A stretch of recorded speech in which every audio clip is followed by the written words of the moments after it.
All right, welcome to part five of building communicative competence. And now we're going to move on to symbolic levels. And symbolic levels are extremely important. I know I keep saying this, but in order for a student to be able to communicate, you need to know how they communicate. Are they at a pre-symbolic level? They're not yet using symbols. And we'll look at the definitions and examples of this in just a moment. But are they not yet using symbols? Are they turning their body? Are they pulling away? Are they looking in the direction of something they want?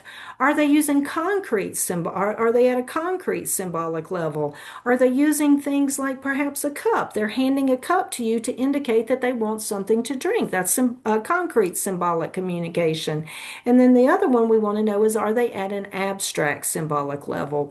For example, are they at a point where words, that's abstract, that those are letters that we assigned to that word. So that is an abstract symbolic level, or even numbers. Numbers are abstract symbolic levels. And again, we'll look at the definitions and examples of those in just a second.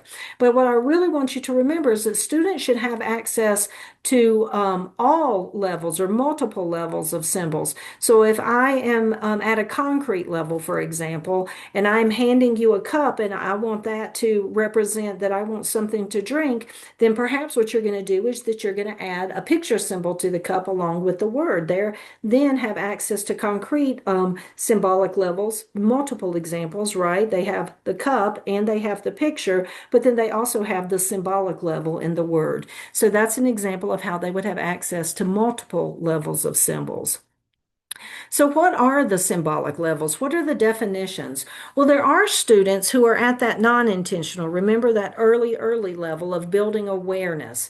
And so these individuals might communicate by crying, by vocalizing, but it's difficult for us to interpret what is the function of their communication because there's no clear cause and effect, right? I'm not exactly sure what that is.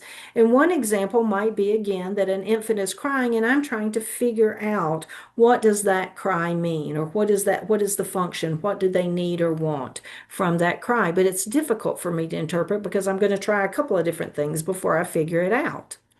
The next one, students are beginning with symbols, and this is what is known as the pre-symbolic level.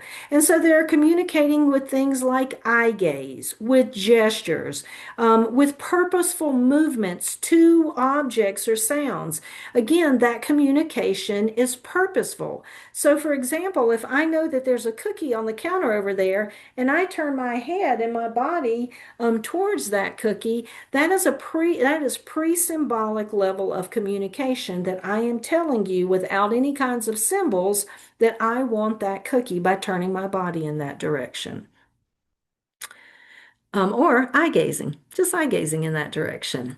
The next one is when you start moving forward with symbols, and this again is called the concrete symbolic level. So students are beginning to use things like pictures and objects or other symbols to communicate, but they have a very limited vocabulary. And these are primarily concrete symbols. So they're symbols for things like eat. They're pictures of things like drink or a cup representing drink, or there's a photo of outside, or there is an object that represents play or more. And so an example might be the picture symbol for eat. The picture symbol itself is a concrete symbolic level. And then because we want to make sure we have access across levels of symbols, I've also added that word to it, which is the abstract symbolic level. And so finally, we're going far with symbols, and that is that abstract symbolic level. So you're using vocabulary like signs and braille and words to communicate. You're recognizing sight words and numbers, and those symbols become more abstract. So you can imagine if you've ever looked these up, look up a symbol for yesterday. That's a very abstract symbol. I've seen like calendars turned with arrows pointing in backwards, Or happy. What is happy? That's a very abstract. What is 9 o'clock? 9 o'clock is a very abstract symbol. So again, that is known as the abstract symbolic level. So we have building awareness. There's no symbolic use. It's difficult to interpret the intention. You have pre-symbolic where they're using things like movement, gestures, eye gaze, no symbols yet. Concrete symbols where they're using like pictures and objects. You can see how that's more concrete. And then abstract symbolic where you're using words and numbers and braille and sign. So again, those are our symbolic levels. Again, as you can see, super important to know where your students are.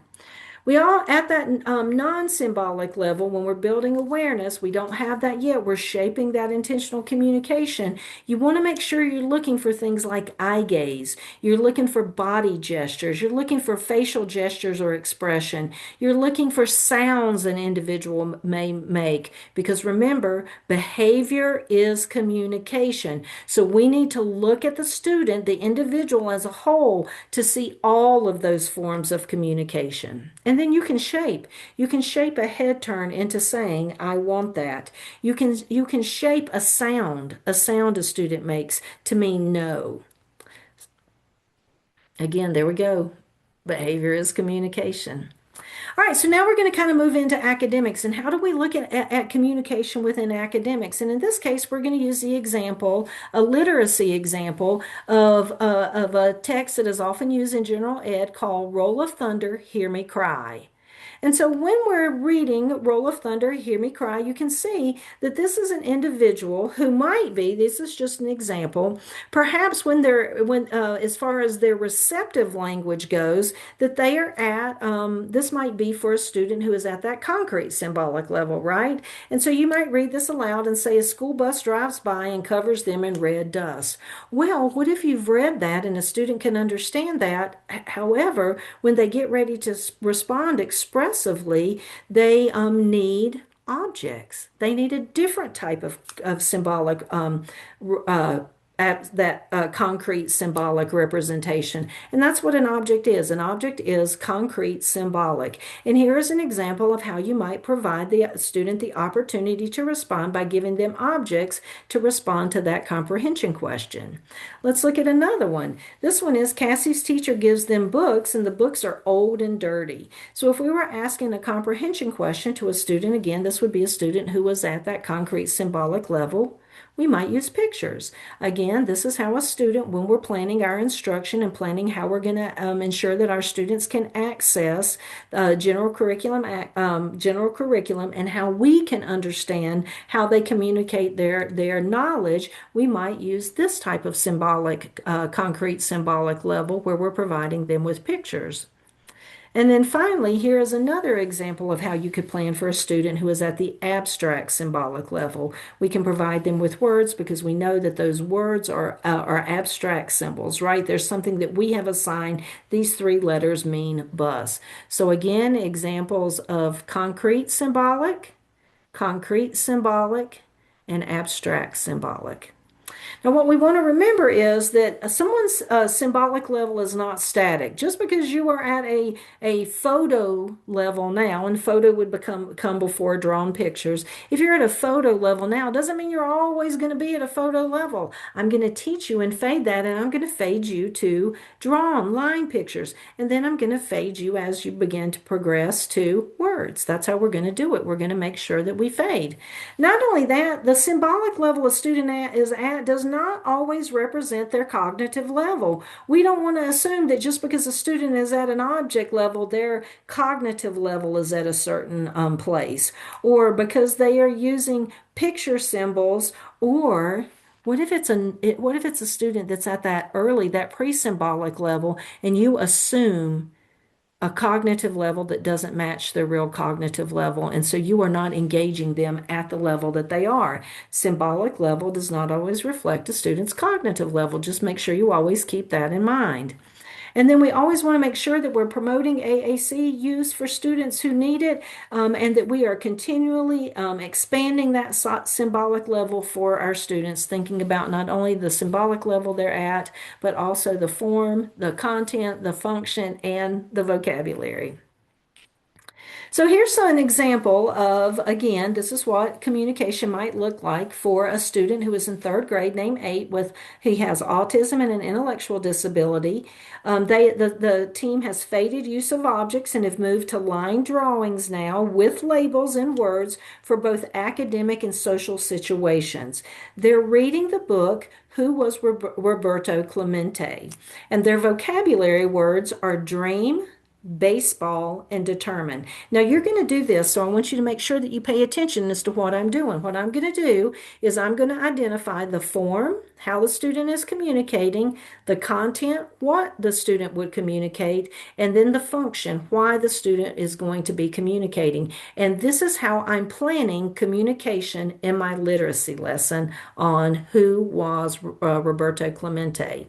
So the first thing I'm going to do is I'm going to think about form. And I know that Nate is going to communicate using pictures because he said that he was using drawings with labels. And so I'm going to make sure that I represent the vocabulary using his symbolic level. So I have baseball, dream, and determined, which were his vocabulary words.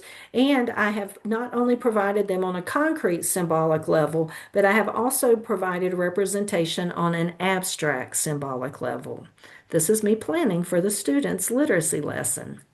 Not only that, when I'm thinking about content, I'm going to think about those different tiers of vocabulary. And for Nate, I'm going to have tier two vocabulary, two tier one vocabulary words, and those are going to be dream and baseball. Baseball is something he loves. That is a part of his core vocabulary. That is a tier one word for him, as is dream. However, determined is a tier two word. I want to make sure that I'm expanding that vocabulary and stretching him, so I'm not going to stay at tier one. I'm also going to add tier two. Not only that, I want to work on grammar, so I'm going to work with him on writing incomplete sentences. So he's going to answer the question, who is your hero? And he is going to complete a sentence, a fill in the blank sentence. We're working on grammar, complete sentences, by telling me who his hero is. We're going to look at subject verb agreement. He is going to either say or he's going to write, he played baseball in response to a comprehension question. And then, because we're talking about Roberto Clemente, I'm going to work on that vocabulary that Roberto Clemente is a man, and so we're using the pronoun he. You can see how I'm building this content into his literacy lesson and explicitly targeting and teaching communication. When I'm looking at the function of communication during the lesson, I want to focus on some social communication. So I want Nate to ask, what did you like about the story of his peers using his Big Mac? I also want to engage him in academic communication. So I want him to respond to questions such as, where did Roberto live using his picture cards? So not only are we teaching communication with his picture cards, we're also teaching that language of a WH question, specifically where. All right, do a quick check-in. Where are you so far on planning for communication? I know this goes pretty quickly, but you have to know your students to know how to plan. So I'm just giving you some examples as ideas. If you are in either one of these positions when you do your self check-in, let me know because I always want your questions. All right, thanks so much. I'll see you in the next video.